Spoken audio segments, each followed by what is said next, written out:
What's up and welcome back to Cryptographics. Thank you for being here. Today, I have a very special guest, someone who's near and dear to my heart. He's an awesome guy. He has been probably one of the most caring crypto guys I've ever met in my life, and hence his name. So I'm going to introduce him to you guys. Help me welcome him here. And this is his first time being on the channel, and I can't believe it's taken this long. So welcome, Crypto Kindness. It's so good for you to finally be here. What's up, dude? How you doing, Cryptographics? It's awesome to see you, man. This is a treat. Oh man, I'm glad you see it that way. This is a treat for me. That's what it is. So I'm so glad you can finally be here. I know that you've been streaming for how long? You've been streaming for now on your channel? Oh my gosh, actually this last Thanksgiving was 2 years. Wow, time flies, man. It's crazy. Oh, dude, it does. There's no doubt about that. It goes by super fast. Like I had a stream this morning with Maxim Broadcast, and a guy named, maybe a lot of people know, maybe don't, but Rags to Riches was in the chat, and that guy helped me get my channel started. And he made a comment. He's like, "Hey, like you got way more followers than I do now," and it didn't even dawn on me. Like when I started this, my goal was maybe to do it a year. Maybe if I got 1,000 subscribers, that'd be awesome. And like I'm 150 away from 10,000. And I'm still doing these streams. And you know what? I have a blast. I've met a lot of amazing people, quality people such as yourself. And it's really been a great life lesson for me and a lot of fun. I've learned so much. So I'm just going to keep doing it. Why not? Awesome. It's so cool when things work out like that, or it's just like, I'm just gonna try this out. And then it's all of a sudden it starts to like grow and grow. And you're like, okay, well, this is now kind of something. So yeah, awesome. It's a thing. Congrats. Yeah. Congrats. Yeah. How long have you been streaming now? Since I guess it would have been March 21. So almost, was it 21? No, 2022. No, it was 21. No, it was 2022. Couldn't have been. Yeah. Pretty sure it was. Hold on. This is fun. I don't know. I have to go back. I don't even know. Time is flying too much. I'm pretty sure. No, I guess, yeah. Okay. I started in November of 2021. So yeah, if you started March 21, that would have made sense. Yeah, something like that. But it's not about me. I want to know about, and I know a lot of the audience may be familiar with you, but I know because you've never been on the channel, a lot of them may not be familiar with who you are and kind of your story. So I know real briefly, because we want to get into like the meat and potatoes of this one. I know you're excited to talk about Titan too. There's lots of the whole ecosystem, but how did you get to be Crypto Kindness and into crypto from your everyday life? Well, sometimes I think it was a terrible decision, but the future will tell.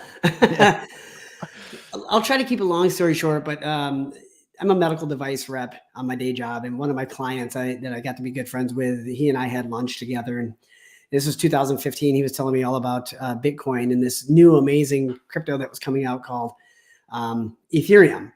And he gave me the whole spiel and told me, he's like, hey, I can't give you financial advice, but if you've got some extra money, just go buy some of this stuff and you won't regret it. So wife and I talked about it, and we were like, yeah, we can put a little bit into it. And we tried to get into Ethereum, but this was 2015 and it wasn't easy. There were no centralized exchanges. I was going to have to wire some money to a dude in New York, and there was going to be a thumb drive. And it was just like, it seemed like 5 levels of shady. And we were like, okay, we can maybe risk a little bit, but we can't risk that. Like I'm not sending a money order to a guy in New York. It was so weird feeling. So we made the terrifically horrible decision to not pursue it. And Ethereum was $6 at that time. And so that stings a little. I mean, this guy literally served me a platter with $1 million on it. And I said, oh, no, that's too hard. I'm sorry, sir. So we all get to laugh at ourselves at some point in life. And fast forward like 2 years, I kind of kept a loose eye on it. Of course, I kept doing business with this guy. And he called me up and it was like, hey, I know you missed out on the Ethereum thing, and that's kind of a disappointment. You might have another opportunity. There's this thing called PulseChain launching. And turns out to date, story's not over. That wasn't as good of an opportunity, but I thought that it was. So I think he called me like 3 days before the sacrifice happened. So it was firestorm. It was like, oh my God, I got to get money into a Coinbase. I got to get all this figured out how to do MetaMask and all this in a short period of time. And ultimately was a day one sacrificer. And so that kind of began my journey. And I had always wanted to do YouTube channel, and crypto has been something that's fascinated me. And I had this experience where in the peak of the bull run of 2021, as I kept trying to learn and watching people's streams and started to engage with Twitter, which that's like high school on crack. Well said. I realized that people just aren't very nice. There's this kind of I'm better than you because I got into crypto before you attitude out there. Like I would ask questions and basically I was made fun of or called names. Like I'm a pleb, I'm an idiot, like go die idiot, this type of stuff. And it's like, wow, that just doesn't seem necessary. And at the same time, the narrative that I was hearing was, if this is going to take over the world, we got to get the baby boomers and the midlife people into it. And here I am in my mid 40s and I'm trying to get into it. And it's just all this unfriendly, unwelcoming environment. You ask a question, you get called names, you don't get an answer.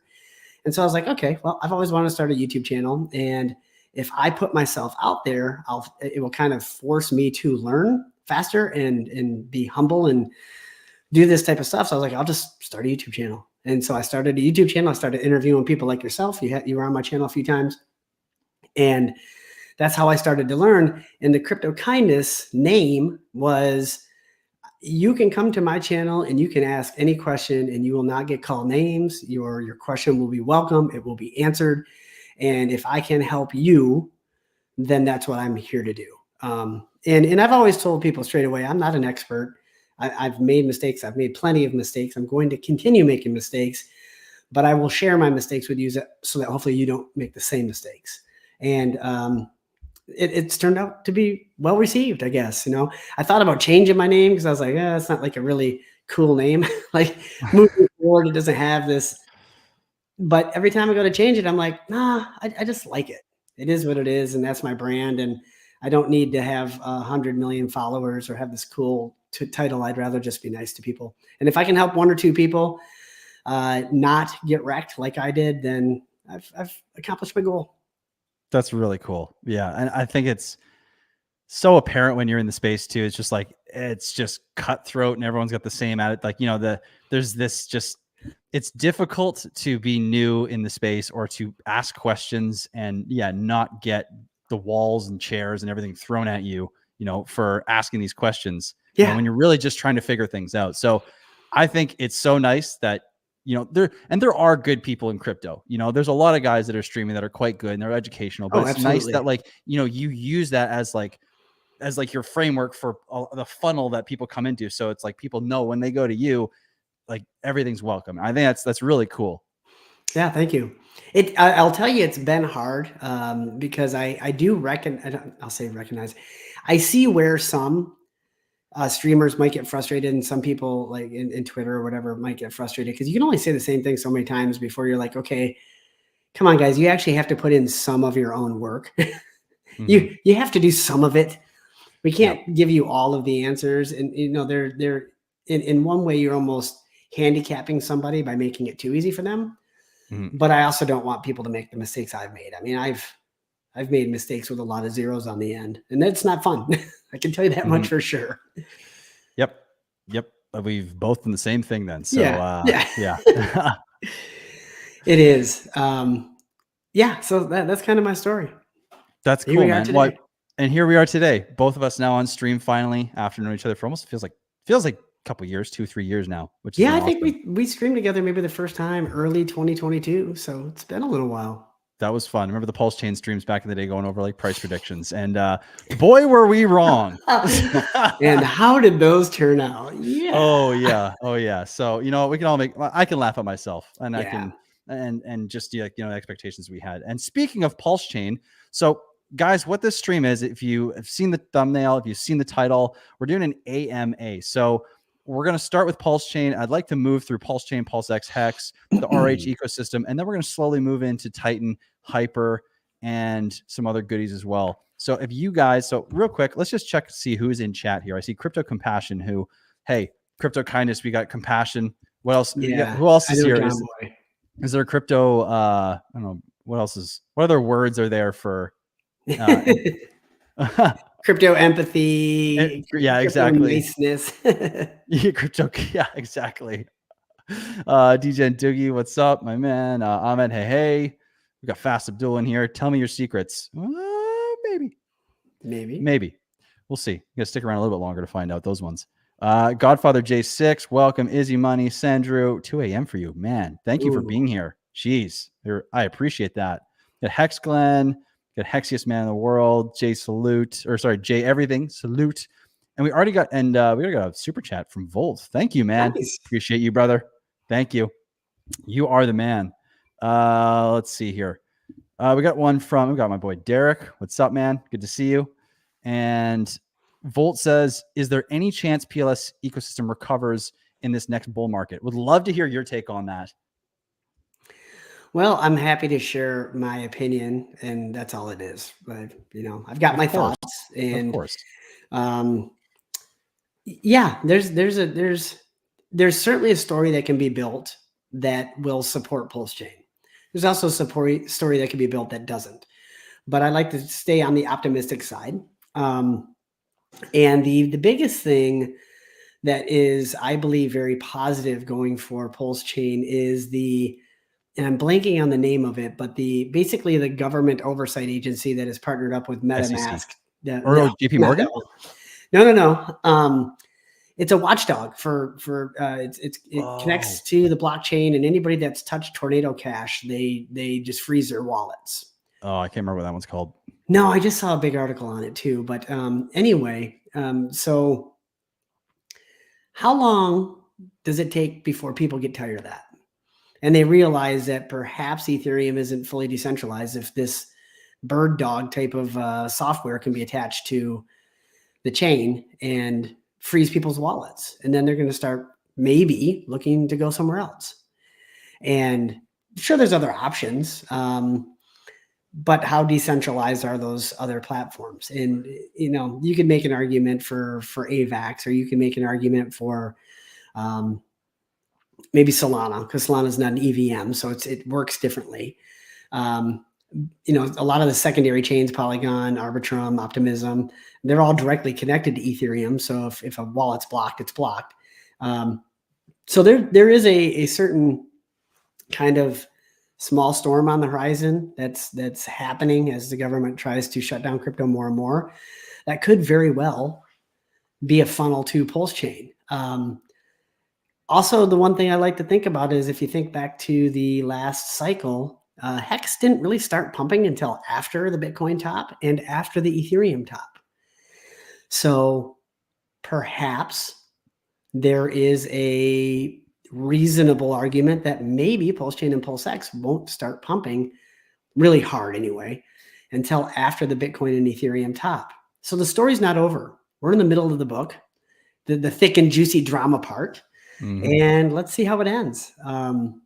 That's the narrative I want to stick with, although I do fully recognize that the other narrative is, hey man, Richard raised a ton of money and now can't be found. Like, that's the glaringly obvious, did he just pull a Bernie Madoff on us and disappear like Kaiser Sose? I mean, what the heck? We don't know. Wait till the end of the story is really all we can say. But I love transacting on PulseChain. I wish PulseX was what we had been told it was going to be, but it's not. And there's other opportunities. There's other DEXs now that you can do single-sided staking and limit orders. I mean, it's a decentralized EVM. So all of those things exist, and you can find whatever you want to find over there. There's meme coins that are pumping, and there's a reason to be over there. So that's my opinion. I'm sticking to it. I think it's a balanced viewpoint because, you could look at this from a million different angles because we're looking into the future here, and that hasn't happened yet. So, yeah, you have to be able to look at everything like you're doing, I think, and being able to look at, okay, what's the case for and against, mm-hmm. and watch it evolve over time and kind of be able to plan and react based on, your expectation of like signals that you're going in either direction. So I think personally, you have to look at that. Like in my opinion, I think that like, I think you might've said this. It's like, or a small storm. And it's kind of almost a perfect storm, but the storm could be a little bit too much, in my opinion. And I think that because we have this decentralization happening, we have all this kind of locking down, you could almost say, of the system to a degree. I mean, like, it's been proven that it's not a complete fail-safe in terms of decentralization, because we've been having some users having issues with like the IPS or IPFS stuff and not being able to access some of the portals, which, who knows how much of that's actually related to the sites, if they're actually being blocked, or if it's a browser issue, who knows? But with all this, is kind of like a setup where it reminds me of the stories you hear about Bitcoin, where there is difficulty to getting into the system. It's not easy, but those people who got in, those people that actually were willing to figure it out, the payoff was tremendous in the end. And Bitcoin is not HEX. Bitcoin is not PulseChain. PulseChain is not Bitcoin. They're very different times, different scenarios, or different times in history, different societal norms, different expectations, all this stuff. So I think that, when you look at this, though, look at where the ecosystem is, it has so much potential sitting there that, and if you look at what Richard's Hart continuously talked about, like, I went through hexsearch.io the last few days, and I was trying to find the clip of 50 weeks to shake out the weak hands. Yeah.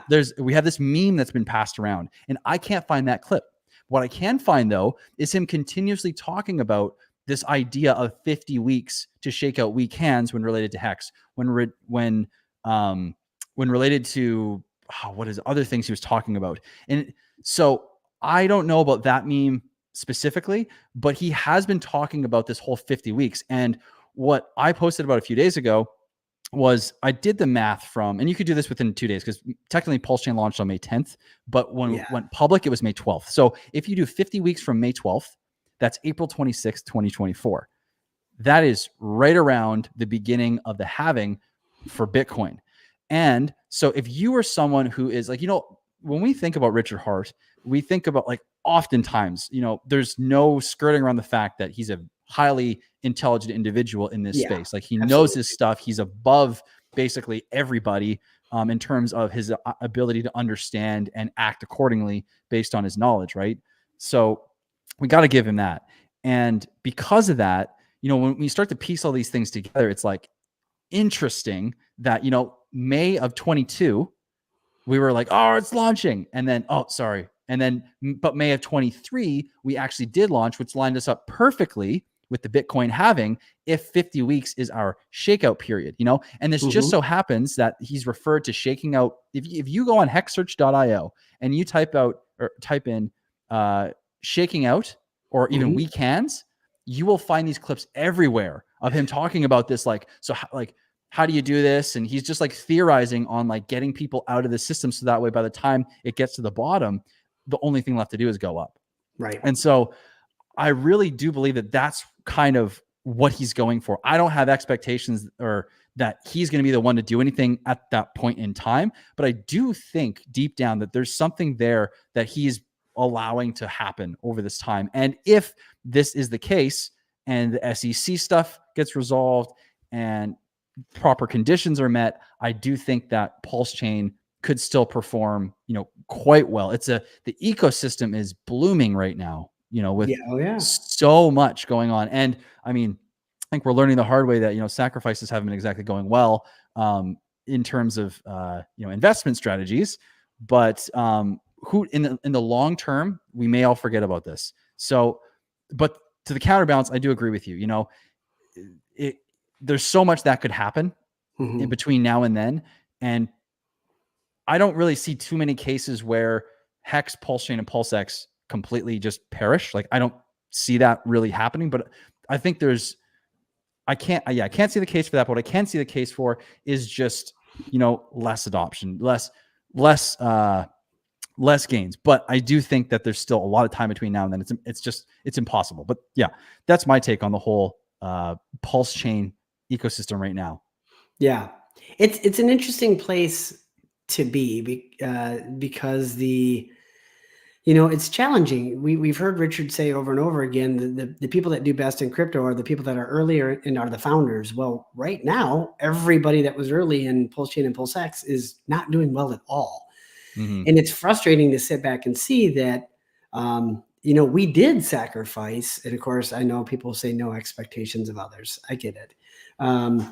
But we listened to him and we've been, for lack of a better term, let down. Like if I had not sacrificed and waited until, 2 months ago, I would have been able to get 4 times as much of a position. So that's tough. And there are people that are like, whatever, I don't even care. I don't want to be watching people celebrate 3x. Like, oh my God, we're pumping 3x, but guess what? I just broke even. Should I be celebrating that I broke even? Yeah, I mean, really, at this point, we will be. But and there will be, of course, a frustration from people that, just like Richard Hart always says, that HEX did a 10,000x. Well, it first dropped significantly. So if you're measuring from the bottom, is that really a 10,000x? Because how many people bought that? Right. Now, I'm happy to say I've been providing liquidity the entire time. So I bought the bottom of PulseChain, and I will be able to celebrate whatever the X is. Nice. But not everybody's doing that. It's such an emotional game that, I saw on Twitter the other day, a guy named Trevor.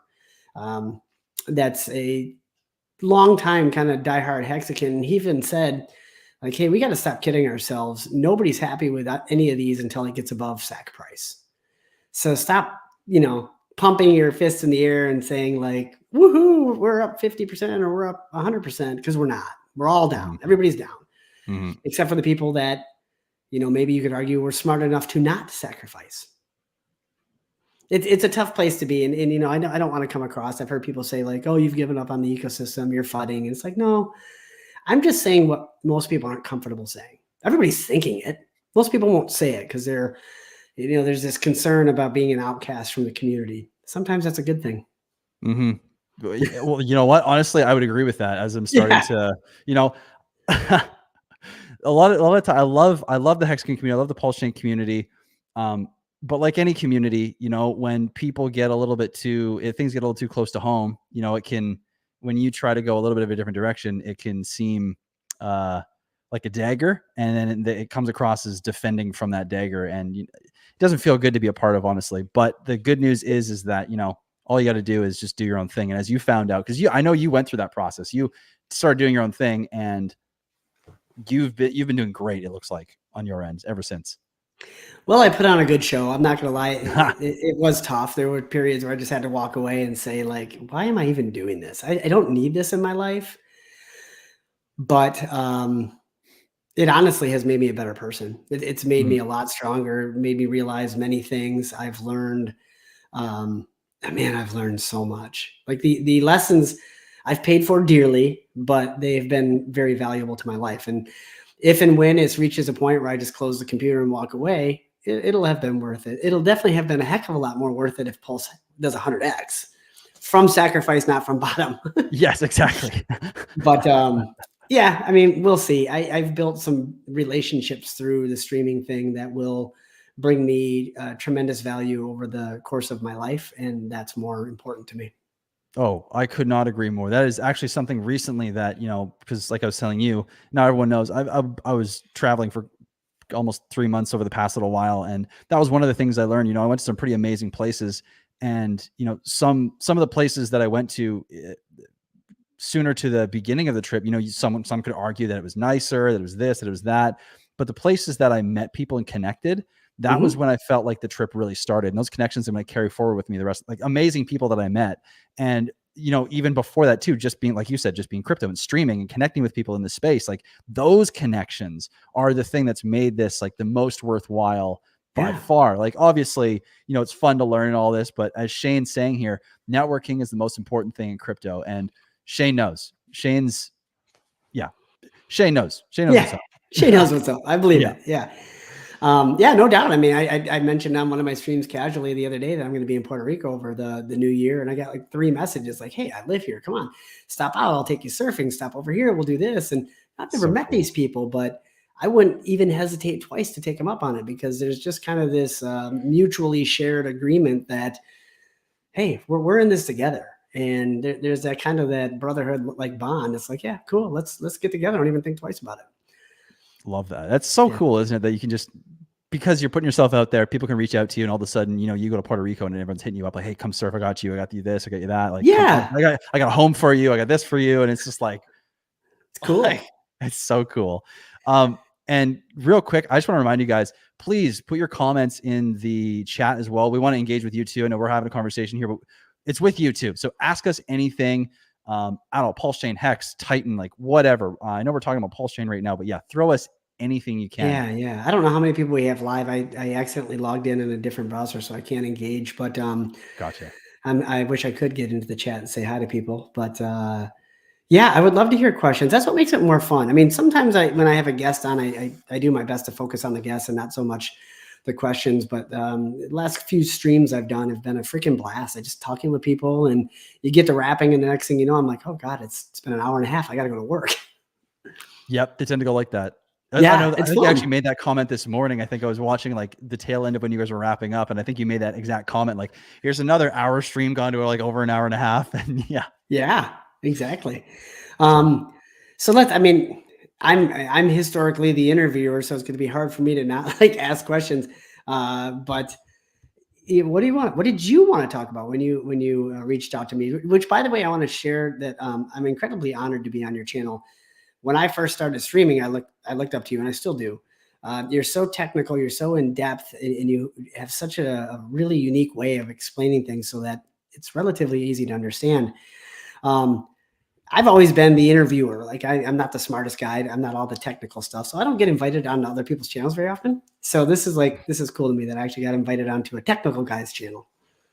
Dude, I couldn't be more honored to have you on here. And I do appreciate you saying that. And it's, you know, what actually on that segue perfectly, it's like, you know, you've kind of gone your own way, and, you know, you've been in the Zen world, you've been obviously in Pulse still, now you're in Titan.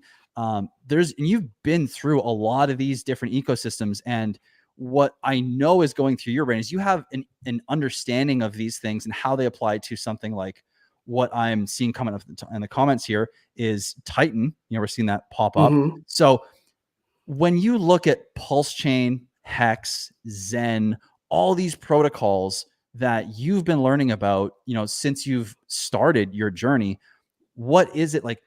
What is it that makes Titan apply like so good at applying all those, or separate or different than like Zen and everything else that kind of came before it that ultimately paved the way and created the foundation for Titan to be built on top of? That's a fantastic question. I mean, I'll tell you a story. Basically, it's my own story, which you might say, well, why the hell are you telling me your story? But we learn something different from every person we interact with, and we learn something different from every crypto we interact with. HEX has its upside. The staking mechanism locks up coins, so that way, you know, it can't be dumped on the market too easily. And I mean, we're seeing the long-term consequences of that. But it pays in HEX. So if the asset that you're earning yield in isn't appreciating, then for lack of a better term, if you have a bag of crap and you're paid in more crap, you still just have more crap. And that's not like, that's just an example. Let's not get all excited with me calling HEX crap. I still have too much HEX. And so then it was like, okay, well, PulseChain. So I learned it during PulseChain. I learned that sacrificing is not a great idea. So it's better to be patient than to necessarily be early. Being early can be great, but you don't have to be the day one, the first guy, everything. So I learned to be patient there in the PulseChain sacrifice. And then what did I learn from PulseX? Well, I learned that I need to do more research, way more research. $1 billion sacrifice for a copy paste of Pancake Swap isn't really perhaps the best place to be throwing in an investment. So I learned that I need to do research more. And then when I got into Zen, I applied those things, but it was a new model to me. So it was like, okay, this mint future and the natural emotion of greed is, oh, I want more, I want more, I want more. And so when I got into Zen, I did all long-term mints. Everything was over a year. I didn't even do one short-term mint. And what I learned was that was a bad idea. Because I watched the people that played the short-term, medium-term, long-term game. They always had a flow of income coming in, if you will, staking ladders, minting ladders, whatever have you. And the price of Zen has just bled out over a year and a half. So they were making money along the way while it wasn't bleeding out. And I was watching. And so how does this tie into Titan? Well, Jake participated in all these things. And he learned something from each protocol that he interacted with that had great upside. I mean, PulseX has got the buy and burn. Amazing. It's an amazing marketing piece. It's an amazing pumpamental. He learned from HEX, the T-share rate, the staking. Those things are amazing. Again, it's a great narrative. It's a great pumpamental. He learned the fair launch from Zen. Fantastic. No ICOs, no raising of funds, no founder shares, anything like this. It's fantastic. There's another protocol within Zen called DBZen, which was kind of a reflection token. And that had some cool pumpamentals too. All of them also had, in his opinion, I've shared with him, some weaknesses. So what he just did is he took the lessons from the 4 or 5 protocols that he had been in. He took the best thing out of all of them and put them together and said, well, maybe this will be the best thing. And turns out it's pretty damn good. Like the mechanisms of, I think what you mentioned yesterday or today on my stream, just the value that can be transferred within the protocol itself to create more value, to then be transferred and create more value. It's really cool. It's a snowball going downhill. It just is getting bigger and bigger. So it's a history of lessons that has been taken away from multiple good, well-built protocols. But how can you make them better? Everything in life is just another advance on the thing before it that was a little bit better. And so that's where we are with TITANX. And we don't know what the future holds. Right now, it's kicking butt and taking names. Something could happen. And then there will be another one that maybe is built on top of that. And I know in the Zen ecosystem, there's something called Zenify. I haven't participated in that personally, but it has, from what I understand, a lot of the similar components that TITANX has. And guess what? The price starts going up. So it's really, really cool. But you know, the one thing that also is fantastic about TITANX is the timing of it couldn't have been better. Yes. There's 2 very large communities that are thirsty for a win. And you know, with Richard Hart community and with the Jack Levin community, there's a lot of people that are just like, okay, this ride's getting old. I'd like to get off. And as of right now, TITANX is a great, it's fun. I've said from day one that TITANX is the most fun I've had in crypto. And not because I've had some wins. I've had some nice wins in TITANX, and I continue to have them.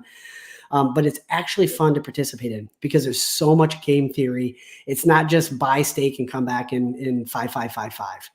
Which that has its nice components to it too. You know, it's just out of sight, out of mind. You can go back to work, et cetera. But it's actually a game, and it's a fun game. So, you know, hats off to Jake. He's made a fun game, and that happens to be printing green candles, which is also fun.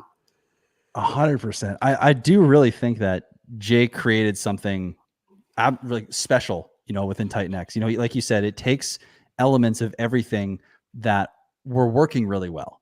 You know, and the fact that it was able to do that, like you said too, it's like it does feel like a huge relief. And actually, where is it? Yeah, I thought this was a great comment. I resonated with this too. It's like TITANX is a breath of fresh air and a huge relief to see a digital smart contract coded safely and securely and launched fairly.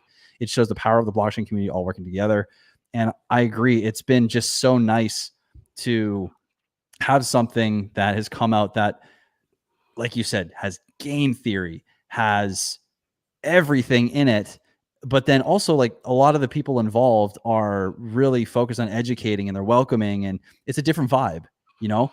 And it's actually, it really has been a breath of fresh air. And one of the things that I loved about it the most was that it kind of combined, because when I first learned about HEX, I was like, oh my God, this thing is like amazing, you know? Because I was, I literally was just starting my crypto journey, and I had already had these predisposed ideas about things.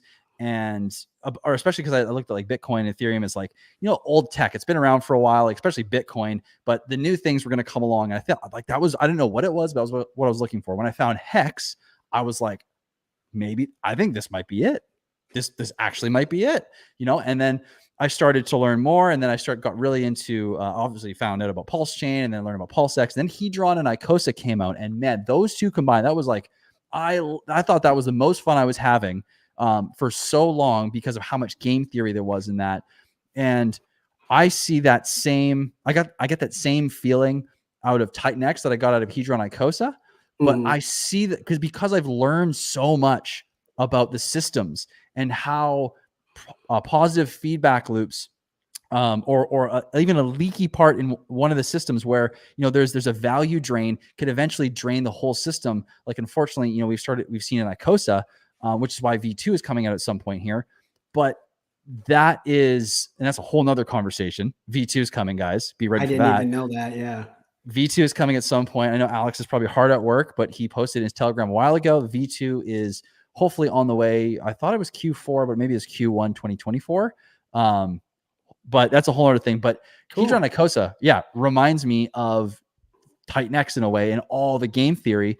And it's also just simple and it's fair. And it's, you know, I do think that Jake may have cracked the code, you know, for like the future of, you know, like, I feel like this was like, you know, a version 2 of the chariot wheel, if you will. You had the chariot wheel, which started, and then, which is everything else. And then, you know, you have the maybe they put like rubber or something on it, or maybe they put like steel somewhere in there. And eventually we're going to get to like 19-inch alloy wheels with like slicks on them, you know, like 345 by 19, you know, like, oh yeah, big, meaty, grippy tires. And I don't know where we are actually but that's the evolutionary process, like you were saying too. It's like you start with one thing and it evolves and it evolves and it evolves until eventually the point where like the only thing people are changing is like the material that the tire is made of, or like the tread or that kind of thing, because it's just so refined. And then the next thing comes out. But I think Titan is that thing right now. Yeah, I think there's going to be probably 3 narratives. I mean, there's always a surprise narrative in the next cycle, but real quick, I see a question from Rich S in the chat. It says, what's the name of the book that Jeff is reading? It's called The Psychology of Money. And I was just reading it earlier. Here, I'll give you the name of the author, maybe. I think I actually was reading that book at one point, and then I don't know what happened to it, but I remember reading it. And it was great. Whatever I read. Morgan Housel, Morgan Housel, Housel. It's a great listen, especially if you're driving or something like that, because it's very story based. It's very digestible. It's like 20 chapters. None of them are terribly long. It's a fantastic book. I couldn't recommend it enough. What were we talking about? Sorry about that. Oh no, it's all good. We were talking about Titan and how, you know, Jake may have cracked the code with it and how it applies to everything else and how everything else kind of, you know, built into Titan. And, you know, this is a rendition of like the wheel per se as it evolves, which is really cool. Yeah. And I think I like this question too here, because it's nice and easy. And thank you for asking the question. If I create a stake in TITANX and want to create another stake a month later, will my second stake compound into the first one, or will it produce a separate stream of rewards? What do you got there, Mr. Kindness? I'd have to look at my dashboard. I'm pretty sure they're separate stream of rewards, but basically it is separate stream because of the different times. It's a different share of the pool depending on how long you staked it for, all that type of stuff. So I think you get paid out. I mean, it all goes to the same wallet, so the payout's the same, but each different stake does pay out differently.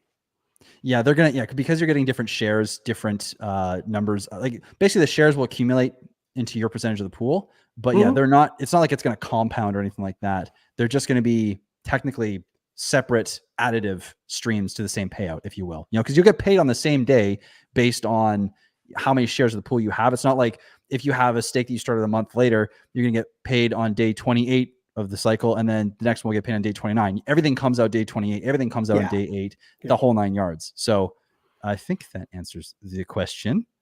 I would see so. Yeah. Okay, cool. Yeah. Thanks for the question. See if we got any others here. We got I think there was one maybe a little further back. Let's see. Oh yeah. So before we get to strategies, Let's start with, is the inflation curve for TITANX in the white paper? It is technically, it definitely is. Yeah, it is. This is a chart there. Yeah. Let's bring it up real quick. I'll go to docs. It's not a fixed inflation curve because it's relative to participation in mining, but more than anything, it's a deflation calculation over time. So the amount of TITANX that's produced is relative to the amount of people participating, but the amount producible goes down exponentially over time. Exactly. And so you can bring that up. But yeah, so, I've heard a lot of questions around like, what's the total supply? And there isn't one. Yeah, so there you go, right there. Whereas this is the TITANX per day. There we go. Yeah. Yep. So, want to run us through this here, Jeff? No. I don't know it well enough to ramble it off, but basically every day it's kind of an easy formula to master, and it is every day that you wait, you get less, and it's by a lot. Somebody put up a kind of a calendar of the available Titan that will be mined basically every month goes down by 1 million. And maybe it's not every month, maybe it's every 2 months or something like this. I don't have it off the top of my head, but the perfect example is, October 28th, Titan launched, and you could mine 8 million Titan a day. December 4th, that was 7 million Titan a day. And I think it's January 16th-ish, somewhere around that time frame, it's 6 million a day. So it goes down pretty doggone fast. So basically every day you are behind the people that minted the day before you. And not only that, there's a secondary component to it, is every day the cost for that miner in ETH goes up a little bit. So not only will you get less, but you'll pay more for it. And so the future supply is just getting smaller and smaller and smaller, and it's costing more.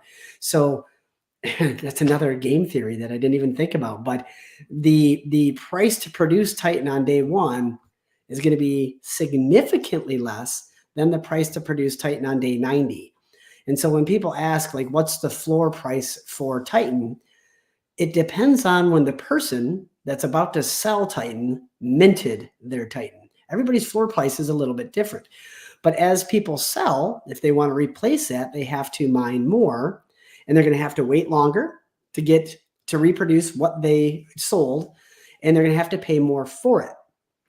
And so the floor price over time, just based on that kind of game theory alone, should increase as long as there's demand. There has to be demand for it. But as long as there's demand for it, the floor price is always going up. Exactly. And I think that's one of the most beautiful things about Titan is how many pieces of this system are designed to make TITANX harder to mine. It's every single day, even the staking pools, in the mining, everything makes it harder to get Titan. If you think about the life of, a protocol, within like around 3 years, look, 2000 days, essentially, TITANX goes to 800 in terms of what you can mine per day on a max miner. That's a 1,000-fold decrease in the, or actually 1,100 if you want to include the early adoption amplifier that gave 10% bonus on day one, which instead of it being 8 million would be 8.8 million TITANX on day one. So from 8.8 million all the way down to 800 is an 1,100x increase in difficulty in one parameter alone over 2,000 days. That's craziness. Crazy. If you want some exact days, so day 39 or day 40 in the protocol, we tipped over 7 million. On day 83, we will tick over, day 84, we will go under 6 million TITANX per day per miner. And under 5,000 or 5 million will be 136. So it's like 40, 50 days apart. We go down 1 million, which is, 8 to 7 million. What is that? Like 12.5% or something like that. Decrease in 40 days. And then you've got even a bigger decrease because it's taking bigger chunks out of the time. The system, and it's costing more. So it's crazy to think It's 6 months. In June, I don't know the exact date, but in June, the available Titan per day is 4 million. So if you wait 6 months to get into this, you are behind by half. And that doesn't even take into the account that you're paying more. So there is no doubt that there's going to be a period in time before day 3000. My guess is it's before day 500, where it just does not make sense to mine Titan. Unless, of course, the market price of Titan is like 202. Like if the price keeps up with it, of course, people will mine it. There's always going to be that back and forth. And there's going to be a follow-up question or perhaps concern. Someone will say, well, if nobody's mining, then the ETH payouts go down in the staking pool. And you're right. But if no one's mining because it's too expensive and the price is at a level where they'd rather, people are selling on the market because they're making profit and people are buying in the market because they see value there, that's a great place to be. That's a really good place to be. So, man, there's just so many different ways. And we have no idea what Hyper is going to do all this. I mean, Hyper could throw a grenade into this pond. It really could. I mean, like, we know a bit of the game theory, and that alone is like, whoa, dude, you got to be kidding me, right? So this might be a couple grenades. This might be a truckload of grenades. It might be one grenade, but either way, it's exciting. And it's just cool to see a system. And actually, the cool thing about this is, it's not hyper complex in terms of its mechanics, and you don't have to like do blockchain analysis or like go into the code to dig things up. Like all the numbers are tangible. And like, if you want to build a model yourself, it actually doesn't take too long to do. It's fairly straightforward in comparison to a lot of the other things that I've tried to build models for and create data for. Like, it's fairly reasonable to understand something like this if you're willing to put a little bit of work in. All the numbers on the site, there's nothing really hidden. And that's one of the main things I love about Titan is it just like more keeps coming out as you model and have conversations like this. But it's not like there's anything really hidden in the background or mechanics that we really haven't fully understood yet. Even the buy and burn, like I think we all, when we heard the numbers for Jake talk about 62% buy and burn, I think we were all like, oh. Well, I mean, it was almost too good to be true. I did have a little bit of skeptical hat on, like, okay, well, if that's how big the buy and burn is, how long are going to people participate that? But you put out a tweet not long ago that when people sell their TITANX to create more miners, it's really not that much of sell pressure, because when they create a new miner, 62% of it goes into the buy pressure. So you eliminate what is it? You eliminate 62% of the sell pressure by remining. And now, of course, if people don't remine, then that is just regular sell pressure. However, when someone sells on the open market, the liquidity also gets burned. So the liquidity fees help eat away at that. And that is a bigger number than most people think. Like if you show the TITANX dashboard and look at how much has disappeared through the liquidity provider fees, it's a pretty substantial number. Oh yeah, we're going there right now. Yeah. Let's go to the stats. And look at this, guys. Are we at 53% now? We are 0.03% away. I bet you this would happen in real time if we sat here for the next 10 minutes and watched this. I bet you we'd tick over to 53% burned, 8.7 or 8% liquid, and only 37% stake now. Oh, this is absurd. Like this is okay. What day are we here? 42 days into the protocol. I've never seen anything like this. Nothing. I don't know if anyone has, because this is the first of its kind, but this is crazy. And something to consider here for everyone watching is okay, there's the demand. If we look at what is the demand based on for TITANX, it's whatever Titan brings as far as its value add to when you put your ETH into the system, right? You can just the ability to stake or to mine Titan, to stake it to earn more ETH, and the proposition that you'll be able to stake and burn that stake in the future for another protocol is enough to get people to majority of the time stake and get enough participation where the buy and burn has burned 53%. But wait, there's more. Sounds like an infomercial. I know. Right? The other day. There's always, but wait. Yeah. And if you buy now, yeah, exactly. Well, if you buy now, you get in before V2 puts $11 million in ETH through this not literally all at once. Okay, let me stop you there. But basically, this number here, guys, is still like the amount of buy and burn, or the amount of ETH that has funneled into V2 buy and burn has been like 8,000, over 8,000 ETH now, which is crazy. And there's still 4,800 left. And so this is going to slowly trickle. And so this is what we're referring to when we talk about that 62% is building up and is going to be basically put back into the system, $11 million. And then there's the Guardian Angel, which is still 10.5. Like, when you see these numbers, what does it make you think? It's hard. It's a psychological warfare. I mean, you sit there and look at that and you're like, well, the price is going to go up. Yeah, of course. Yeah. Of course. What does it make you think? It just makes me see into the future in that, you know, the more, like, every 5 minutes, this thing can be triggered, of course, right? Yeah. So every 5 minutes, at the moment, $2,000 gonna go, they're just over $2,000 goes in. So that's a lot of money that can flow through the system. But what it makes me see is that, like, when the buy pressure and the sell pressure slows, when people don't want to buy anymore, when people don't want to sell anymore, when there's blood in the streets, no one to be found, there's one big old honking human sitting there, standing in the streets with $11 million bags that he's carrying. Yes, exactly. And he's going to buy the bottom, and then he's going to burn the bottom, and he's going to buy all the way up until people start buying again or selling again. Like, this is the thing. Yeah, exactly. So, sorry, I think I'm seeing your video late, and I saw you just do the thing finally. That was great. Oh yeah, the make it rain. Yeah, exactly. That's love funny. that. But that's what I see.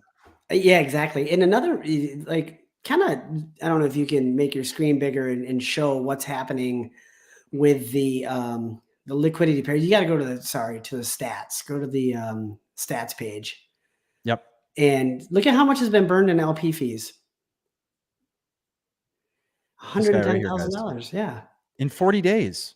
Well, guess how much has been burned today so far? Oh, I actually didn't keep track of that today. $3,300 worth. So if we did divide that by 0.00001 more 0.75, 440 million Titan in 24 hours. That's one miner off the market. There's the $1.5 million worth of volume in TITANX today. I'm just looking at this at the deck screener. And so, you know, you do the 0.22% or what, I don't know what Uniswaps is. I think it's 0.22% is the LP fees. Could be more even. I might be wrong on this number. Well, actually it is more because it's a V3 1% pool, isn't it? So that's even more. Yeah, I'm way off on this. My point being is that sell pressure is still good.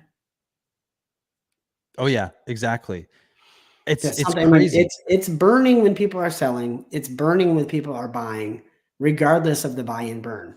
So there's just so much going on that, you know, I've heard a lot of people saying, like, well, all this Titan's coming on the market. And it was even kind of the thesis behind my stream this morning about there's a lot of Titan coming on the market.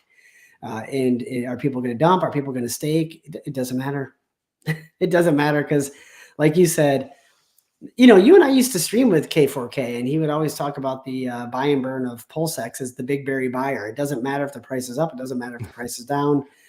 Big berry buyer is going to be buying. That hasn't worked out yet for PulseX very well. It's working out incredibly well for TITANX.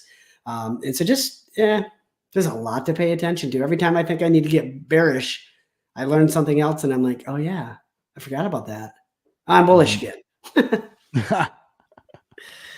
Yeah, this is the prop. Honestly, like, I mean, PulseX was, you know, at the time when we understood everything we did about it, when it was first coming out, the buy and burn was awesome, you know, as a pumpamental to add into everything, like you said, for marketing too.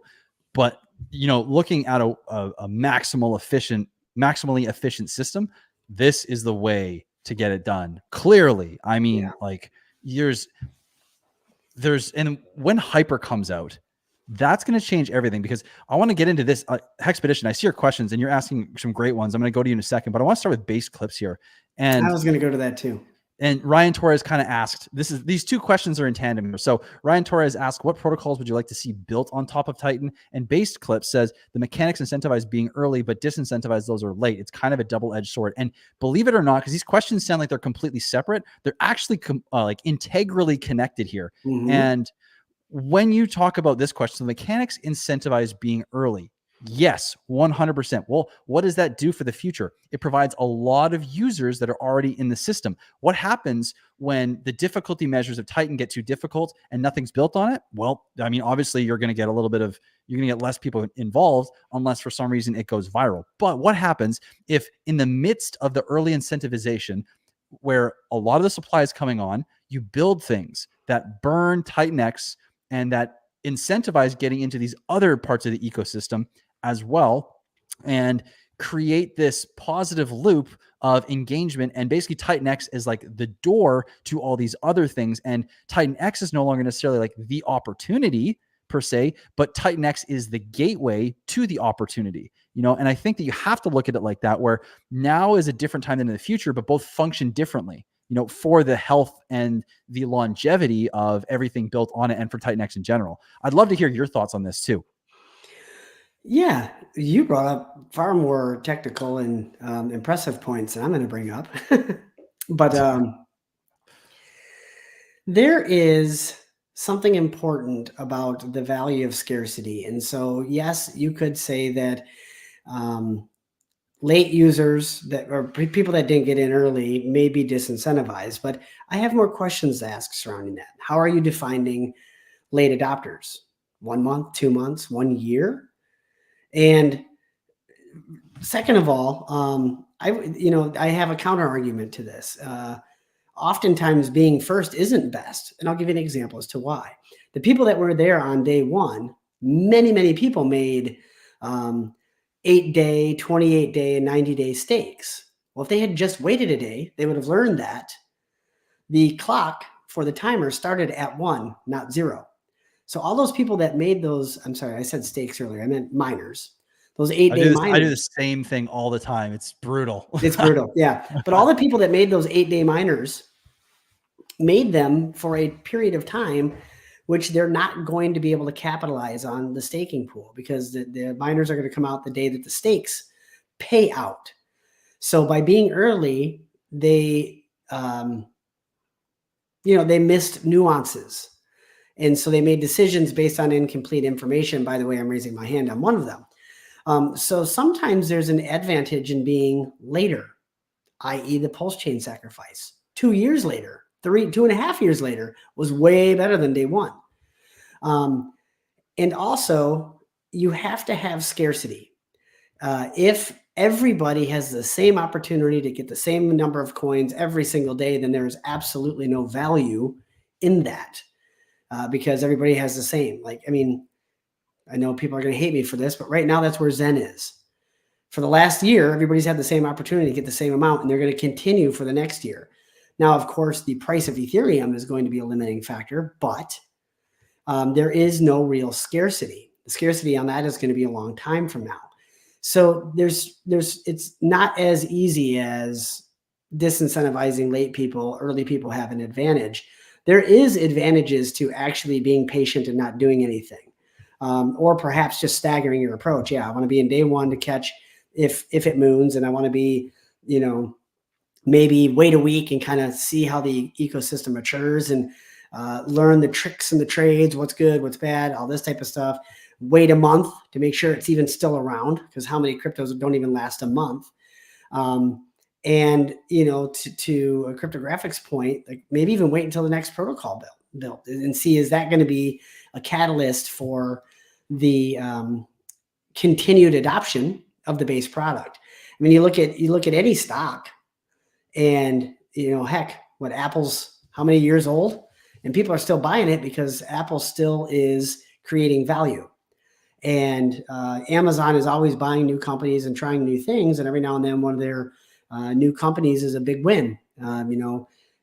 Amazon wholesale servers or AWS, Amazon, I don't know what it's called, but their server division of Amazon is actually their biggest division, makes more than their consumer division. And that wasn't even a thought for like 8 years.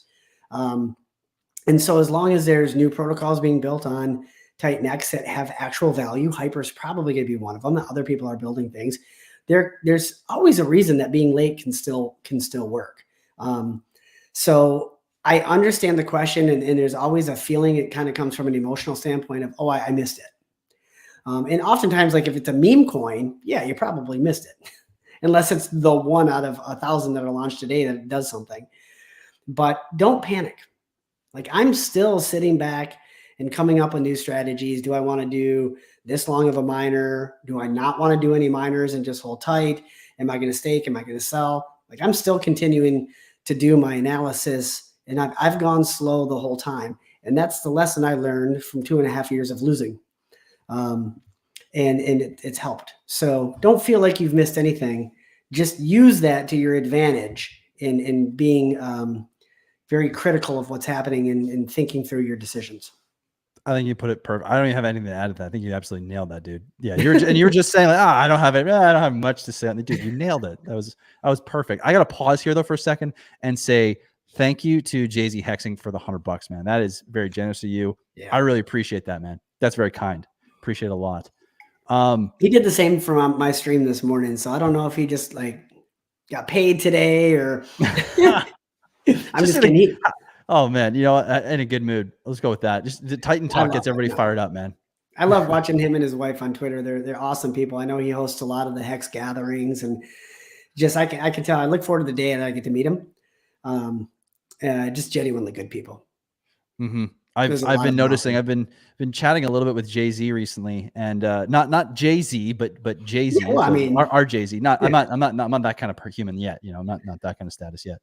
But basically, I haven't seen anyone talk bad about these guys. They're awesome. So yeah, thank you, Jay-Z. I appreciate the $99, man. That's awesome. And same for Crypto Kindnesses earlier today. That's pretty cool, man. I can't believe you're doing that. It's very kind of you. It absolutely is. You had another question about protocols that wanted to be built on. Like I would love to. You know what? Actually, I have a question for you.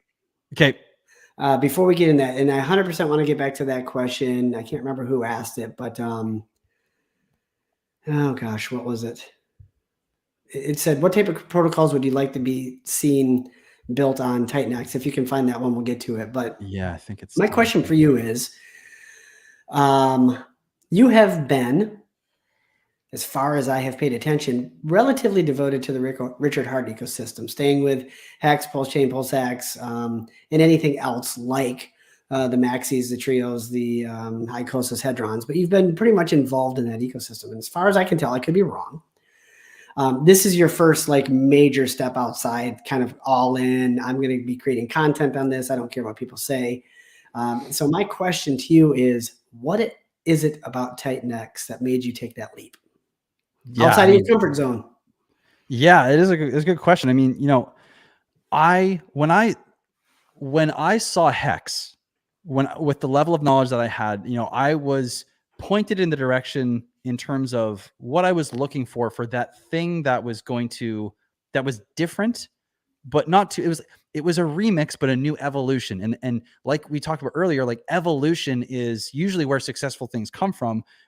It's just slight increments, slight changes, like a better version of it. Right. And I knew Bitcoin was close, but I knew that there was something about it that needed to evolve. I didn't know what it was. I didn't have the education to even have a clue what that was, but that was my intuition. And I mean, I'd call it intuition, maybe my guess.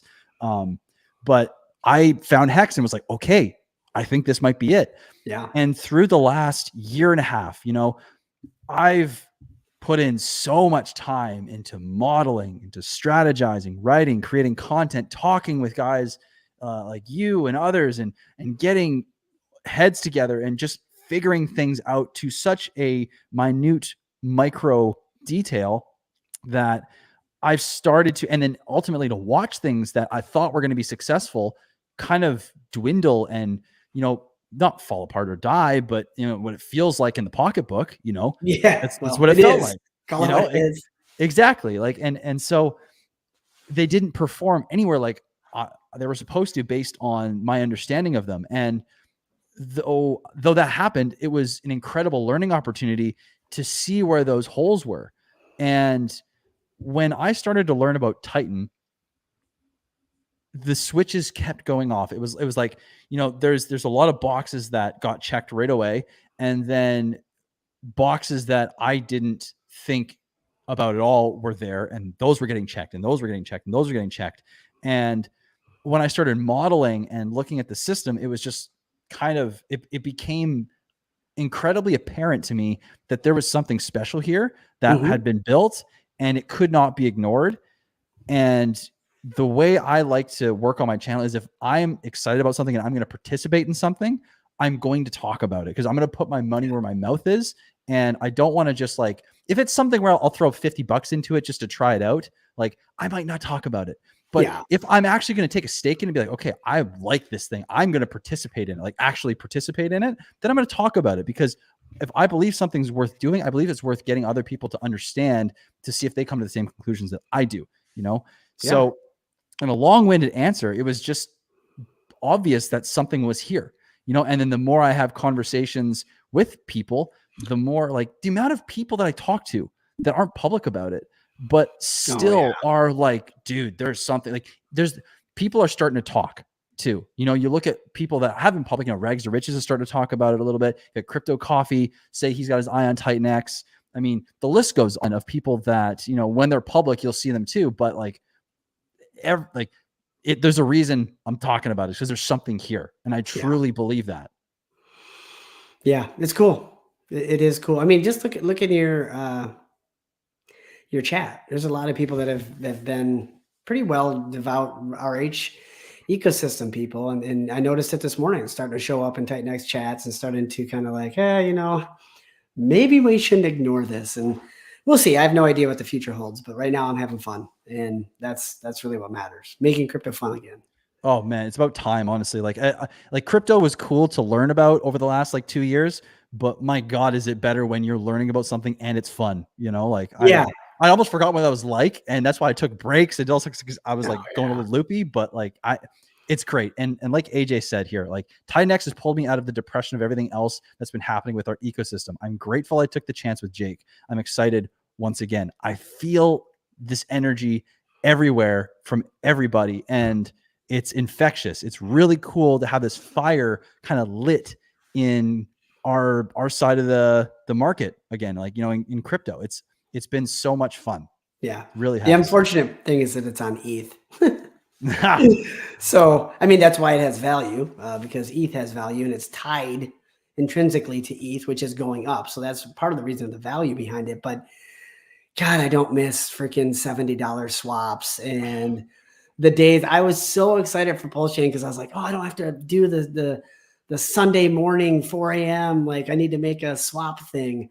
Waking up at Sunday morning so I can make a swap for under $100. Like, I don't miss that at all. But one thing that I've always listened to B Roots, and some people know him, some people don't. Very boisterous personality. He talks about meme coins a lot, and people have just always hitting him up like, why do you do ETH? Why do you do ETH? There's all these other layer ones, and he's like, because ETH has all of the value in it. It's where all of the money is. And if you're making enough money, you don't care about $100 swap. And, I can see a point in time very soon where I just don't care about $100 swap. Exactly. And that's the goal. Like, the goal is to not care about the swap. That is the goal, isn't it? That's the goal. Don't look at it as a negative. Look at it as a goal. Totally. Well, you said something really important there too. And I think this is why, we can complain about ETH and be like, it's ETH, it's expensive. And, we can also say okay, well, the goal is to get to a point where it doesn't matter. But what you said was really cool. And I want to say it in a different way, so everyone really, this hits home, is that all users of Ethereum are on PulseChain and on these other EVMs, and have access to them. But not all users on PulseChain and Polygon are on Ethereum, So, or am I saying that right? I might have it inverted here. Hold on. You're saying it inverted. I'm saying inverted. Okay. All users of PulseChain are on Ethereum, but not all users of Ethereum are on PulseChain and all these these additional EVM layers as well. Thank you for correcting me. But that's big to understand, is the ecosystem of ETH and Ethereum is there. It has the money. It doesn't need economic energy, and it doesn't need time to build a community. Everything's there. The foundation's been laid. And I think that is really important. And, you know, as much as it would have been cool to maybe have TITANX start on PulseChain, I don't know if it would be as successful. And I don't know what the model would have looked like if that was the case, how everything would have worked. But I don't know if it would have been the right move. Honestly, I have no idea. Well, I mean, Jake originally was going to build TITANX on Zen. He was going to burn Zen for TITANX. And he was very excited about that. He talked about it a lot. But as the price of Zen continued to lag behind the market, he finally decided, no, like I want to leverage Hart's law of the bonding liquidity theory. You know, the two prices of two assets go up that are bonded together.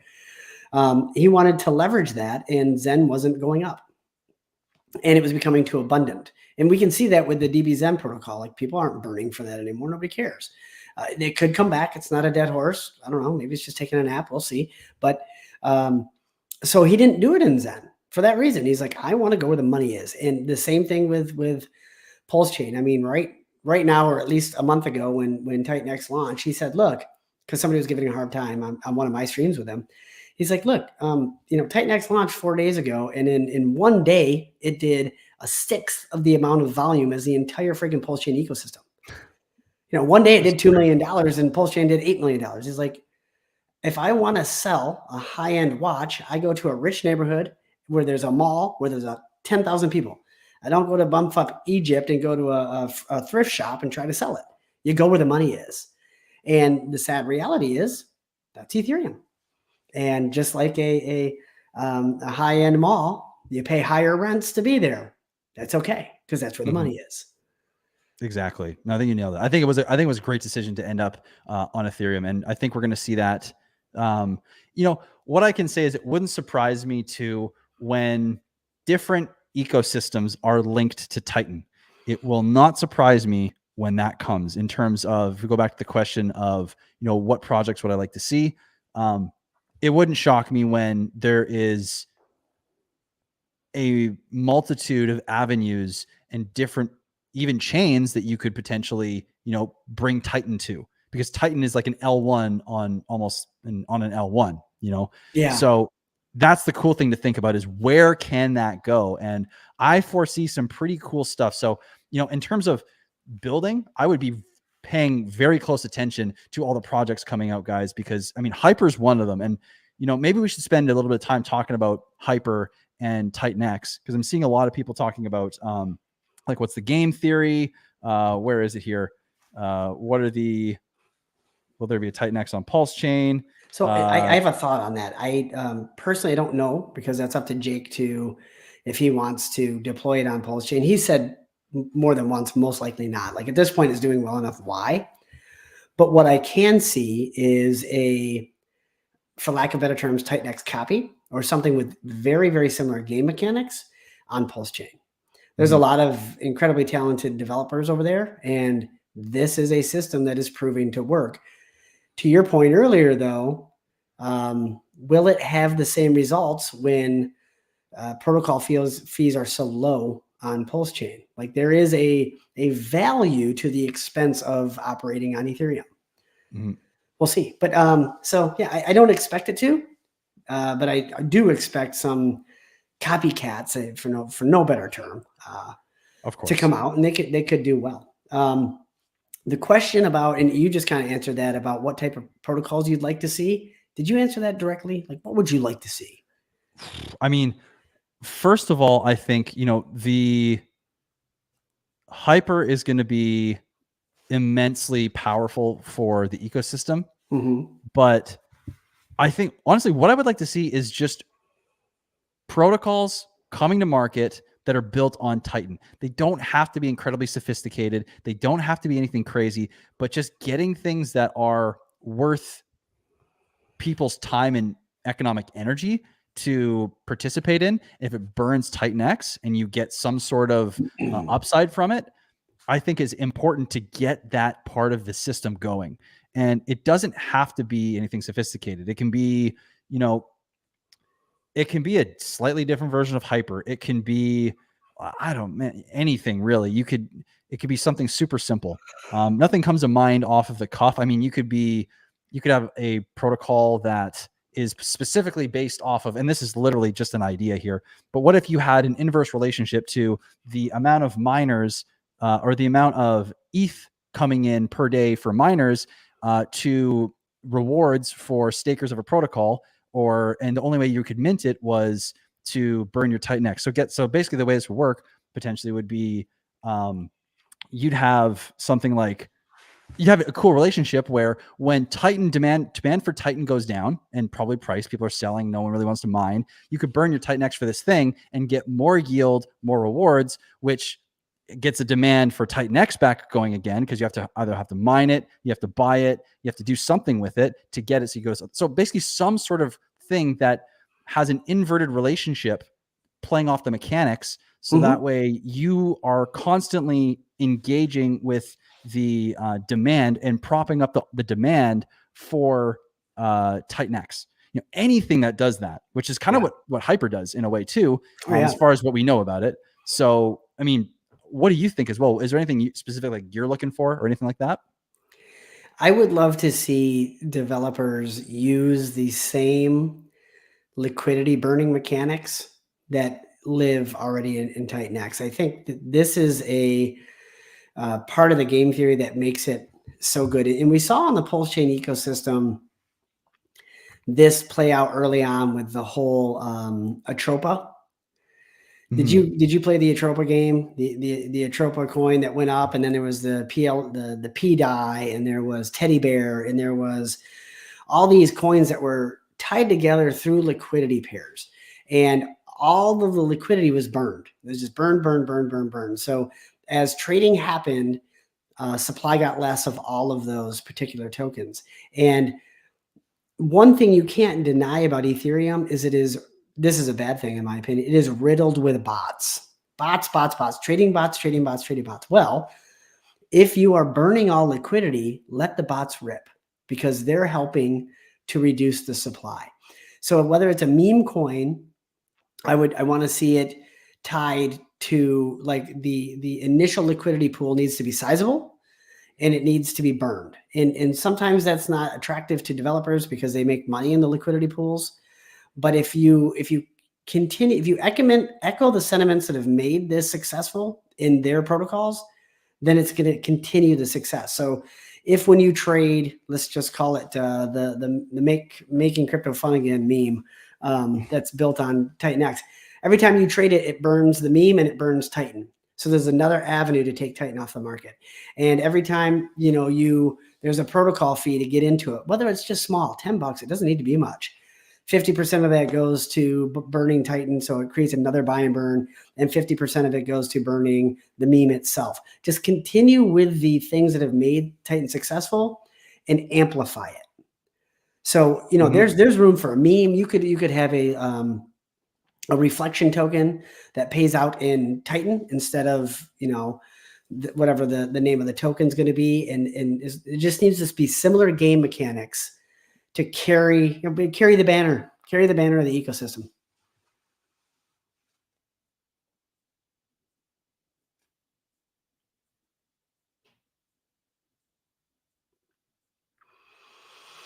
One of us is frozen.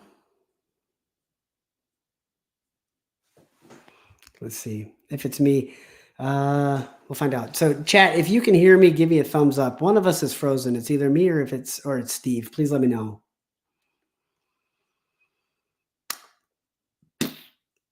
99.6 people in here, 70 likes. Take a second. I can hear you, kindness. Okay. Looks like cryptographics is frozen.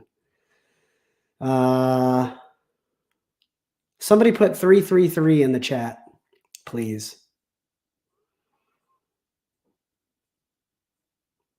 Oh, he's gone. Suddenly I'm the only guy streaming. That's okay. Good news is I've done this before. 555. Well played, Gabriel. Well played. Touche. Okay, so let's go. Good thing I've done this before. All right, so we were just talking about what type of protocols we'd like to see in there. He's back. Oh my God, that was a gong show. I'm so sorry, guys. I don't know what happened to my to my internet there, but It rug pulled me. So I was so excited. I was about to just go and rap like Eminem style, man. It was going to happen. I'm sorry. I can leave again if you want. Stage is yours, my friend. Okay, I'm in the back room. Okay, 3, 2, 1. Nice. We were actually singing a little Eminem. What was it? Two trailer park girls go around the outside. Is that appropriate these days? I mean, family friendly show, maybe not, but you know, I don't know. Is 6 p.m. after hours, or is that still happy hour? I can't tell which one that is. It depends on when you want to start drinking, I guess. I guess that's true. I guess that's true. It's 5 p.m. somewhere, right? Yeah. That'd be a great meme coin. How come there's not a meme coin called "It's 5 o'clock somewhere"? It's just 5 o'clock. It's about to be. That's your insider information right there for the next meme coin on the top 10 on Ethereum on Dex Screener. Love it. I wanted to get to this. I missed probably a bunch of what you said, so I'm not even going to try to backtrack just to for the sake of the stream and everything. But I do want to go on this because this is an interesting thought here. And I know we were talking about the protocols and everything, and I wish I'll have to listen back to see what you said. I didn't say anything. It was basically a minute of me figuring out if I was the one that was frozen or if it was you. So it was okay. Having a little fun with that. Yeah. Okay. No, thank you for doing that. Thank you for playing the role there. But I thought this was really cool. And if you're listening to this and you're a developer, this might be a cool idea. What about making airdrops for those that buy and burn? Let's say the more often and lower the price of TITANX is when you trigger the buy and burn, the more future airdrop credits you would get. And you could also even do this. So all you'd have to do, because what happens is when you buy and burn your TITANX, you get a percentage that is attached to your wallet based on how. So basically, for every billion that you're going to burn for something like Hyper, you're going to get I think it's 1% or 0.1%. It's 0.1% of added to your wallet for all future miners. So what you could do is you could scale this from 8% out of maximum and burning 80 billion, which is the maximum bonus you're going to get. You could scale this actually and have it so 8% gets you the max possible airdrop all the way down to maybe like $1 billion or maybe 100 million. So 0.001% of a reward as like an airdrop function. So because the code actually attaches a little flag to your wallet that gives you that bonus. So it's actually super easy, I guess, from a developer standpoint to go and look at and attach something to, I would expect. So the point of this, though, is not that someone should make this, but that like there's so much in this product that's built that can be utilized, and I'll use the word exploited for good in the best way, and made the most of, which is just so cool. There's so much to talk about here. And I see everyone 55533 Steve's frozen rip rug. Okay, I think I'm back. But I just see so much potential on so many fronts. And we haven't, I'm sure there's no way with just being 40 days in, we've uncovered everything that there is to know about the TITANX and the potential this protocol. Wouldn't you agree? Yeah, exactly. We're still learning, and we're going to be learning for 6 months. Exactly. Yeah, exactly. It's not over. It's I would say it's just beginning. And there's a lot of talk about Hyper. There's no, as somebody says here, there's no white paper yet. So how can you talk strategy? And that's a very good point. You got to know what it is. You got to know what the paper is. But we know that it's coming, and we do know some things based on what Jake has told us. Some of the mechanics, which are subject to change, of course. But ultimately, it sounds like Hyper is a way to exit your stake if you want to. You can get liquid through Hyper, and there are mechanics in Hyper that are going to help pump both Titan and Hyper. So I did a stream with Jake, Jake and Joe Perry's recently, and it was an awesome stream, by the way. Oh, thank you. It was a lot of fun. A lot of details were given that Jake said, basically there's 3 buy and burns happening within the Hyper TITANX pool. There's going to be the protocol itself the protocol fee is going to buy and burn Titan and Hyper. And then there's a 8% fee that's collected by the protocol of your Titan that's going to burn Hyper. And then there is the Titan Hyper buy and burn pool that's going to burn Titan and Hyper. So much to what I said earlier about I want to see protocols that incorporate similar buy and burn mechanics and utilization of liquidity pools to eliminate supply. I mean, Hyper's doing it all. So Hyper is kind of the golden boy. Like here's the map to how to make this work. And so here's your instructions. Number one, Yeah, exactly. So, but as far as strategizing for it, all you can do is be prepared based on what you know. And I'd love to hear your thoughts on this because you're far more technical about this stuff. But we know it's coming, and we know that the way to get it is through burning either liquid Titan or staked Titan. So if you feel like it's perhaps something you want to get involved with, then you need either a stake or some liquid. That's all you need to do. That's how you prepare. 100%. What about you though? What are you doing? Dude, the thing is it depends on the timing of hyper launch. There are so many things, like, I don't know if you guys all know, but like I have a masterclass going on tomorrow. Basically the cutoff is going to be 12 p.m. tonight Pacific time. So there's basically 5.5 hours left to register. And I'm not going to go to not going to go off here about that, but that's still available if you want to be a part of. But the reason I can't tell you, I would literally need 6 hours to break down all the different reasons, like which I have Sunday to go through all the strategies involved with TITANX to hyper and everything like that. But one of the main considerations is, your size, when everything comes out, what your current strategy is. And there's so many moving parts in there. Like if the easiest way to think about this, I'll give you a macro overview of things is if you overcommit to anything, you start to run into issues of opportunity cost. And so if you're going to commit to hyper, you have to understand what you're potentially missing out on and what creates that missed opportunity in terms of the other factors involved.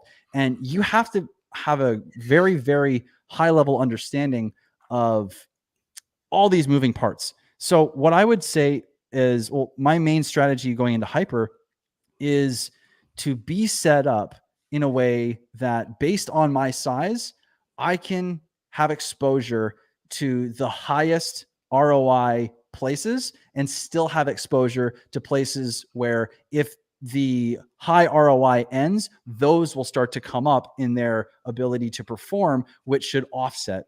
And depending on the size of your bag or my bags by that time, just based on my current strategy, then that level of exposure to different parts is going to change. Yeah. Yeah, I agree. I mean, the two things I like to think about is a chance favors the prepared. So be prepared if it's something you want to do. And of course, nothing we say is financial advice. And then be prepared for the law of unintended consequences. We all think that we know, this is going to happen. This is going to be great. And oftentimes what happens is the exact opposite. So to your point there is if you go all in, you're leaving yourself underexposed to the opposite side of the trade, so to speak, if that becomes the most attractive route. So, I mean, I can imagine a situation where people are very excited for hyper and they burn a lot of their staked Titan. Well, if they do that, then they are no longer getting the ETH rewards of the staking payouts. Therefore, the share, their share of that pool goes to the people that didn't burn and stayed in the pool. So it's a thing to, as I was saying earlier, don't go all in on day one. Maybe a little bit, maybe burn a little bit to see what comes of it, but always be seeing what happens. How does the market react is never the same way that you think it's going to react. So don't go all in. I'm talking to myself. And be patient. Like, I'm going to take a nibble. I'm going to play every game because, the one time you don't, it goes 10,000x and you're like, Yep. But also at the same time, you don't want to burn all of your Titan stakes or burn all of your liquid Titan and then sit back and watch the Titan staking pool go bananas or the price of Titan go bananas. And now you're in hyper. Even though if that happened, there's a way to arbitrage back and forth. So it doesn't really matter. But yeah, just be prepared. That's awesome advice, is to just be prepared. Because like you said, when the crowd goes one way, a hole is left where they once stood. Yeah. And sometimes those holes are great places to stand when those holes tend to drip money into them. So, like you just got to think about things like that. If you start to think about where people go, like, and how the flow of users works in terms of where value moves to and where opportunities move to, you'll start to see more in this system specifically, where you can have a lot of opportunities. And I mean, you can even use, like, for one example too, is like the staking pool can be a hedge against price going down, because if you're in the staking pool and you're earning ETH, right, and you're also mining, and your miners are like, they're like barely hanging on for profitability. Well, guess what? You've got ETH dripping out, and you can just continuously drip miners in to offset that ROI being down. So that way you actually aren't down completely. You're actually adding to your overall stack for basically free, and these are the different types of angles. When you open up the system and you start thinking about everything macro, you can really start to shape for yourself and kind of like what your goals are, what you see the future being like, how you want to play hyper. But it's important to like look at all of these in such a macro overview. You have to, You have to. You absolutely have to. I know a few people that, were so excited for Titan, and on day one, they blew their load on all max term miners.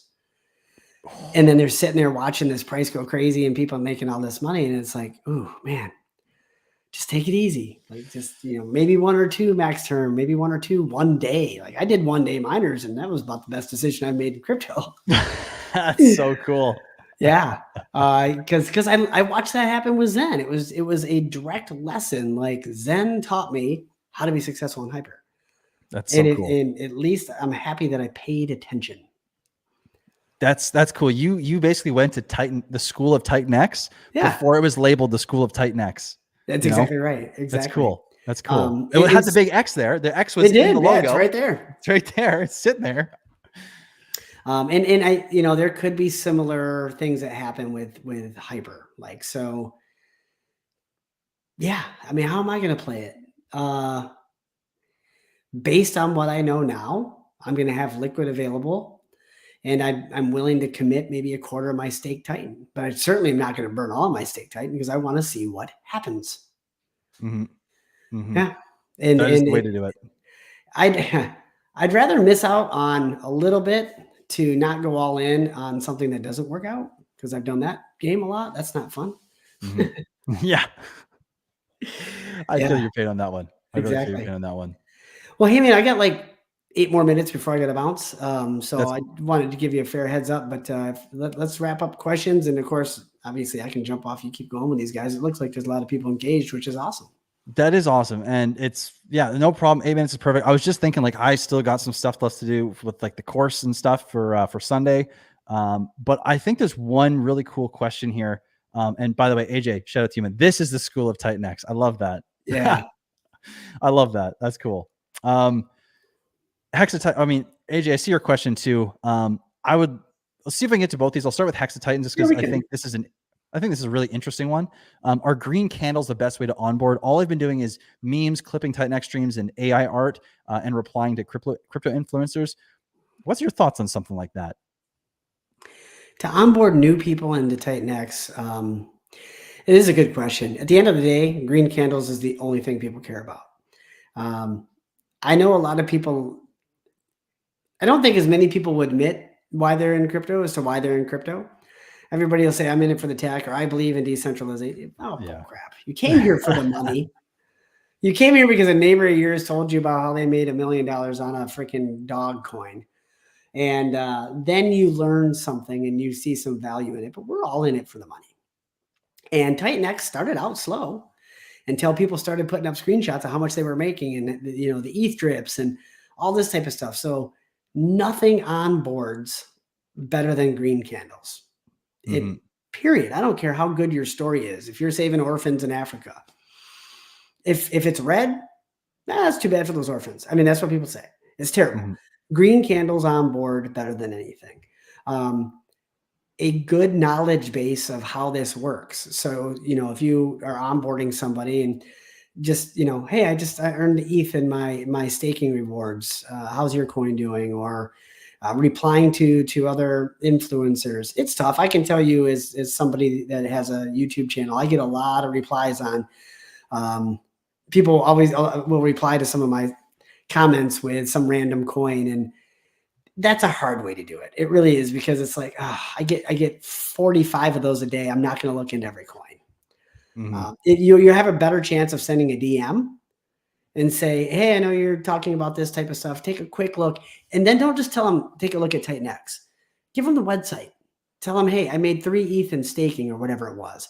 It might be something your community wants to hear about.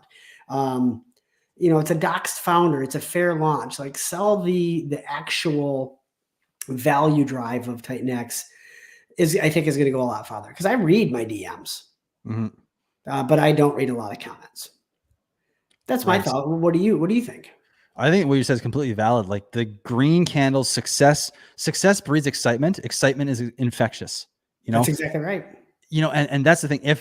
That's why it's so hard to onboard into PulseChain right now, is because excitement about something is so abstract and far away, and in this like theoretical place. If all these things go right, in the future, or like if the way we see it happening happens, like, that's exciting, but like, that's hard to be tangible, for 99.9% of people. Versus if you come to someone like you said, and you're like, dude, I just made 3 ETH in like 8 days in this protocol, and the founder's docs, and it's crazy. It's got all this stuff going on for it. Like, that's hard not to be like, really? Like, say more? Like, I'm curious. Like, the amount of people I've seen on Twitter that have talked about,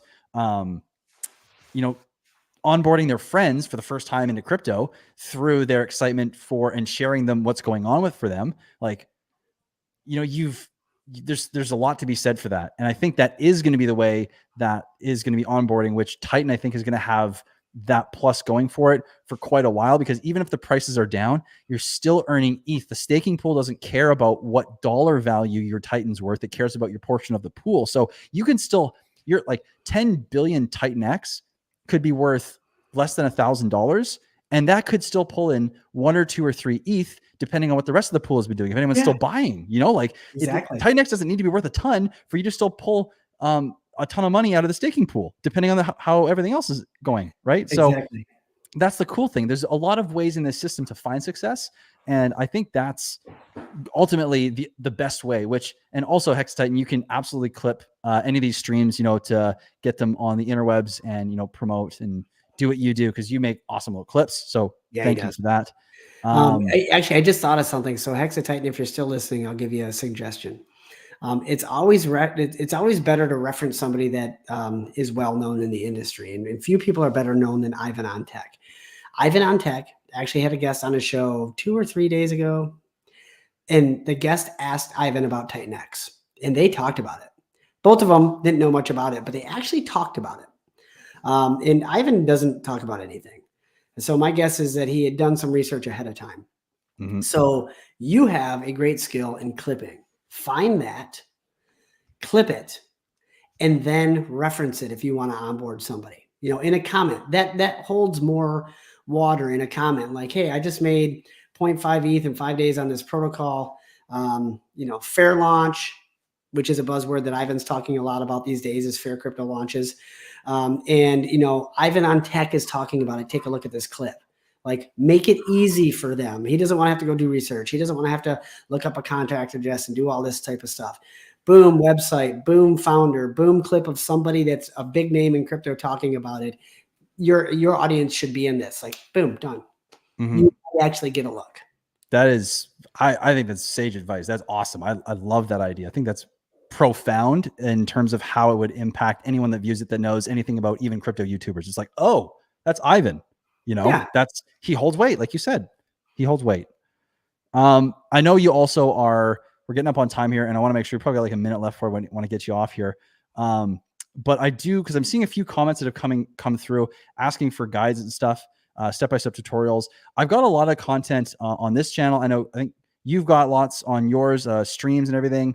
But I also have a course, a full breakdown over tomorrow and Sunday that is completely recorded, that goes from everything mechanical about the systems, how to participate, how it all works, like down to what the nuts and bolts are made of in the material, and who like finished them, polished them. So that's the kind of detail we're going through on day 1. Then day 2, we're going over strategies. And if that is something that you want to learn and you want to go like super deep and basically get crash coursed on this in 2 days, I would highly recommend taking a look at it. It's in the link in the description. It should be right near the top. It's a TITANX Masterclass, and I can't show you everything, guys, because we're gonna go here, but the amount of stuff that I have planned for you is like I'm struggling to put it all together in the time frame that I've set for myself because there's just so much to talk about. But that's all coming out in the next 2 days. So if that interests you, go click the link in the description. Kindness, you're going to be there, right? I'm going to be there. Yep. I'm going to be participating in that. And I know people say, well, you guys are friends. You probably, got it for free. No, I paid. And I was happy to pay because, and I would encourage anybody listening to this. I want to share with you a story. I dove into crypto full speed. I'm like, I can watch a YouTube tutorial and I'm going to learn this stuff and I'm good. Me. I got my ass kicked. I learned every lesson that one does not want to learn in crypto. And I was too cheap to join a mastermind or take a course over a weekend or something like this. And I saved myself a couple $100 on not taking courses, and I lost myself tens of thousands of dollars by not doing courses. I think that if I had, well, I know for a fact that if I had this over to do again, I would have come in with about $5,000 and I would have hired people to teach me how not to F up in crypto. And that alone, it just like, what the heck? Like I lost that in a weekend. And then you go forward armed with knowledge. And in this industry, knowledge it's paramount. I mean, you have to have it. So I've been around long enough now that I don't make these mistakes anymore, but I recognize when somebody has a strength that's greater than mine, and I'm going to cryptographics class tomorrow because I can learn something from that. And it's less than the cost of a full price miner. And so if you learn one thing out of that class that teaches you how to, maximize yield from staking or strategies around positioning miners or anything like that, it is going to pay for itself. It might pay for itself in a week. Like it's worth it to me. I'll just say that. I appreciate you saying that. It's half the cost of a miner. It's half the cost. Okay. Yeah, that's right. Cause it's Canadian. Yeah. It's half the cost of a miner, but if it's not for you, hey, there's like no pressure to do this, but I highly recommend that if you want to learn Titan in a couple of days, I would highly consider it. It's going to be fully recorded so you can watch it whenever you want. Like if you can't make it over the weekend, but you still want to get this, I would highly recommend still going in because you can watch it whenever. You're going to get all the models, all the data, you're going to get all the documents, my slides, my flow charts, my diagrams, like everything is coming with this. And it's a lot. So anyways, I appreciate you saying that. I appreciate everyone sticking with me here while I go on this rant. Well, it's important to know. I mean, I've learned so many lessons, and it's like the one thing, if you just pay attention to the richest people in the world, they pay millions of dollars a year in consulting fees because they don't want to pay the learning fee if they don't do it right the first time. So pay a consultant so you don't lose your butt. And then you just, basically you're shortening your time of learning. You're shortening the time lesson. You're going to pay in one way or another to learn this stuff. It's either going to by losing your butt or in your time.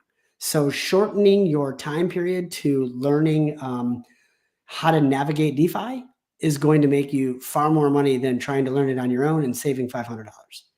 So like I pay probably $1,000 a month in consulting right now.